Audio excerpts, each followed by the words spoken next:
In today's video, I'm going to show you how to add fonts to Mailchimp emails.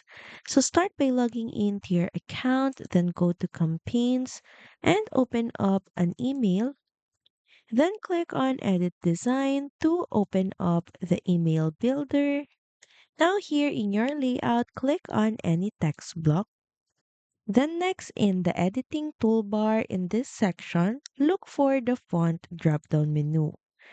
Mailchimp provides a selection of web-safe fonts like Arial, Georgia, Comic Sans, Times New Roman that display well across most email clients. And now here, choose the font you want and click on it.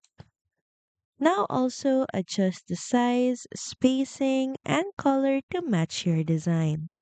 Now, if you want a custom brand font, the best option is to create a header image or graphic with that font and upload it into your email.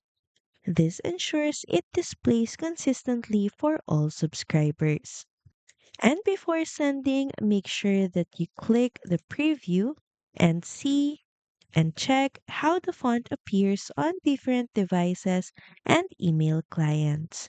So that's pretty much it. Thank you very much for watching this video, and I'll see you again on the next one. Bye!